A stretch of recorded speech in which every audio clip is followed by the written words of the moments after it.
រឹងនៅគុណខ្មែរយើងនៅក្នុងស្រុកឲ្យបានខ្លាំងហើយយើងបន្តបណ្ដាធនធានមនុស្សឲ្យបានច្រើនដើម្បីយើងចេញទៅស្រុកក្រៅបាទចេញទៅស្រុកក្រៅដូចយើងចេញទៅអាមេរិកបន្ទាប់ពីយើងស្រុកក្រៅហើយគេបានស្គាល់ពីគុណខ្មែរយើងឥឡូវនេះលោកគ្រូអ៊ុំរីដែលនៅទីក្រុងឡុងបិចខ្ញុំបានតំណែងលោកមួយគាត់ថាអូតាំងពីរៀបចំការប្រកួតហើយឥឡូវមានសិស្សមកហាត់ច្រើនអញ្ចឹងទៅអ្នកដែលមើលហើយគេចង់ទៅហាត់បាទឪពុកម្ដាយដែលមើលហើយចង់ឲ្យគូទៅហាត់ហើយអ្នកផ្សេងទៀតដែលមើលតាម Facebook តាម YouTube គេឃើញហើយគេចង់ទៅហាត់គេចង់ទៅចេះដែរបាទហ្នឹងចង់ដើរមានការបង្ហាត់ឥឡូវនេះនៅសហរដ្ឋអាមេរិកគឺខ្ញុំបង្ហើបផែនការមួយទៀតគឺយើងកំពុងតែសហការជាមួយបងប្អូនខ្មែរយើងនៅឯទីក្រុងឡុងបិចយើងនឹងមានបង្កើតនៅមូលនិធិមួយដែលយើងនឹងរៃគាថវិកាតាមផែនការរបស់ពួកគាត់នឹងរៃគារហូតដល់$10 លានដើម្បីបង្កើតក្លឹបកម្រិតស្តង់ដារមួយនៅឯទីក្រុងឡុងបិចតែម្ដងយើងនឹងប្រើពាក្យថាគុណខ្មែរ Academy USA បាទគឺជាក្លឹបកម្រិតអន្តរជាតិតែម្ដងដែលនឹងចំណាយថវិកាសាងសង់និងបំពាក់នៅបរិក្ខារទំនើបរហូតដល់កម្មវិធីបង្ហាត់ប្រើដល់ប្រព័ន្ធ AI ចឹងនោះបាទគឺចំណាយរហូតដល់$10 លានលើកំពុងតែធ្វើការឲ្យខ្ញុំតំណាក់តំណងនឹងពួកគាត់រហូតក្នុងការរៀបចំបង្កើតជា website បង្កើត proposal បាទបង្កើតនៅកម្មវិធីវឹកហាត់ផ្សេងហើយយើងនឹងចាប់ផ្ដើមធ្វើកម្មវិធីរៃគៀបនៅមូលនិធិនៅទឹកដីសហរដ្ឋអាមេរិកតែម្ដងបាទហើយអ្វីខាងអាមេរិកនេះគាត់ធ្លាប់ធ្វើជោគជ័យច្រើនហើយអញ្ចឹងជឿជាក់ថាគាត់ជឿជាក់ថាការធ្វើកម្មវិធីនេះនឹងអាចជោគជ័យបាទហើយមួយទៀតគឺយើងមានក្លឹបនៅឥឡូវនេះក៏យើងត្រៀមបង្កើតក្លឹបនៅអេស្ប៉ាញតាមរយៈលោកចាប់ស៊ីតូដែលមកនោះគឺយើងនឹងបង្កើតសហព័ន្ធកីឡាប្រដាល់គុណខ្មែរប្រចាំប្រទេសអេស្ប៉ាញហើយនឹងបង្កើតក្លឹបនៅទីក្រុងវីម៉ាឌ្រីតបាទហើយនៅបារាំងក៏យើងមានក្លឹបដែរបាទហើយ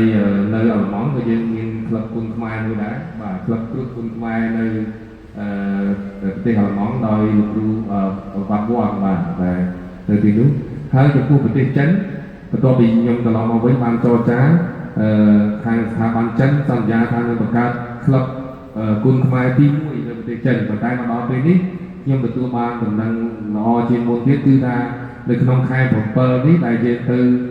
ត្រៀមទៅរៀបចំការប្រកួតខ្ញុំនឹងអាចទៅសម្ពោធក្លឹបគុណខ្មែរ3នៅក្នុងទឹកដីប្រទេសចិនបាទគឺគាត់ធ្វើម្ដង3ក្លឹបតែម្ដងហើយនឹងរៀបចំកំពុងតែរៀបចំលើកឡាលើកអីនឹងពាក់សម្ភារៈគឺនៅក្នុងខែ7ខែកក្កដាដែលយើងត្រៀមទៅរៀបចំព្រឹត្តិការណ៍បណ្ដាលគុណខ្មែរនៅប្រទេសចិនគឺក្នុងឱកាសនេះនឹងចូលរួមសម្ពោធដោយប្រើប្រាស់ក្លឹបគុណខ្មែរចំនួន3នៅទឹកដីប្រទេសចិនតែម្ដងអញ្ចឹងហើយខ្ញុំជឿជាក់ថាចាប់ផ្ដើមទី1ទី2ទី3នេះឯងនឹងអាចកើតកូនកើតចៅបែកមែកសាខាបាទបន្ថែមទៅទៀតរហូតដល់មានរាប់រយក្លឹបនៅក្នុងប្រទេសនីមួយៗពេលនោះគឺយើងនឹងមានកីឡាករគុណខ្មែរយើងនៅគ្រប់ទិសទីជុំវិញពិភពលោកតែម្ដងបាទហើយកម្មវិធីប្រកួតគុណខ្មែរគឺនឹងកើតមានរាល់សប្តាហ៍រាល់ខែរាល់ឆ្នាំនៅគ្រប់ទិសទីជុំវិញពិភពលោកបាទអានេះហើយគឺជាបំណងគោលបំណងរបស់យើងគឺនៅទីណាក៏មានការប្រកួតគុណខ្មែរនៅទីណាក៏មានកីឡាករគុណខ្មែរប៉ុន្តែត្រូវដឹងថាពេលដែលយើងផែនការរបស់យើងទៅដល់ទីនេះគឺយើងត្រូវការពេលវេលាបាទយើងដាក់ផែនការសហព័ន្ធគឺយើងមានផែនការច្បាស់លាស់គឺយើងត្រូវការពេលរយៈពេល10ទៅ20ឆ្នាំគឺយើងអាចទៅដល់ចំណុចនោះមិនមែនថាយើងមួយថ្ងៃព្រាមយើងអាចរីកសូម្បីតែបច្ចុប្បន្នយើងចេញទៅសពស្ដាយតែមួយខែម្ដងឥឡូវនេះស្អាតយើងគ្មានកីឡាករគ្មានប្រតិភូទៅបងអូនបានថាឲ្យខ្ញុំទឹកនាំទៅរាល់ខែមិនបាច់ទេប្រពន្ធរបស់អ្វីចេញទៅផ្ទះហ្នឹងទៅនៅតែក្រៅប្រទេសហ្នឹងក៏ទីចេញទៅក្រៅប្រទេសទីហ្នឹងអញ្ចឹងយើងមិនអាចធ្វើរបៀបរយៈពេលខ្លីទេបាទត្រូវការរយៈពេលវែងដើម្បីយើងអាចជាការជាកម្មវិធីដែលអាចបង្កើនតាមរយៈការបន្តបណ្ដាបន្តឥឡូវនេះគឺយើងមានផែនការមួយទៀតគឺយើងនឹងបង្កើតជាស្ថានបន្តបណ្ដាគុណខ្មែរបាទនឹងសហការជាមួយនឹងភាគីចិនបង្កើតជាស្ថានបន្តបណ្ដាមួយដែលទទួលសិស្ស និស្សិតកម្ពុជាចិនឬក៏បរទេសផ្សេងៗចូលរួមចូលរៀនហើយមានផ្ដល់សញ្ញាបត្រឲ្យតែគឺស្គាល់ដោយក្រសួងអប់រំយើងកំពុងធ្វើការជាមួយក្រសួងអប់រំក្នុងការចុះបញ្ជីក្នុងបង្កើតនៅវិទ្យាសាស្ត្របន្តបណ្ដាលនេះដើម្បីបន្តបណ្ដាលគ្រូដែលមានកម្រិតឬកសលត្រឹមត្រូវបានថាបង្រៀនដោយមានចំណេះជំនាញក្នុងផ្នែកកីឡាច្បាស់លាស់ទាំងវិទ្យាសាស្ត្រកីឡាទាំងខាងកាយសម្បទាខាងក្បាច់ក្បួនគុណខ្មែរហើយទាំងអាហារូបត្ថម្ភបាទនិយាយទៅគឺជំនាញខាងវិទ្យាខាងកីឡាតែម្ដងដើម្បីចេញទៅបន្តបណ្ដាលនៅក្រៅប្រទេសបើយើងមានផែនការទៅបង្កើតក្លឹបនៅក្រៅប្រទេសយើងមានតែក្លឹបយើងអត់មានគ្រូក៏គេមិនអាច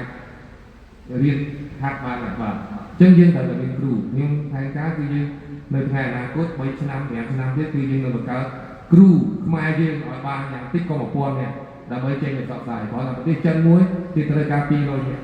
ទោះថាឥឡូវមានមកណា200នាក់យើងមកថ្ងៃតែគ្រូខ្លួនឯងយើងមានគ្រប់ប៉ុណ្ណឹងបាទហើយគ្រូខ្លួនឯងដែលមានហ្នឹងសុទ្ធតែគ្រូដែលគាត់ចេះ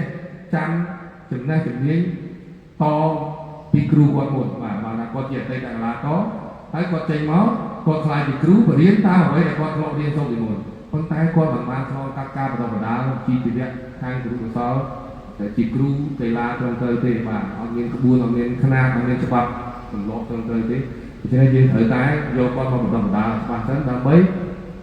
បញ្ជូនគាត់យកទៅបណ្ដុះបណ្ដាលទាំងក្នុងប្រទេសក៏ដូចជាក្រៅប្រទេសបាទពេលដែលមានគ្រូចេញទៅ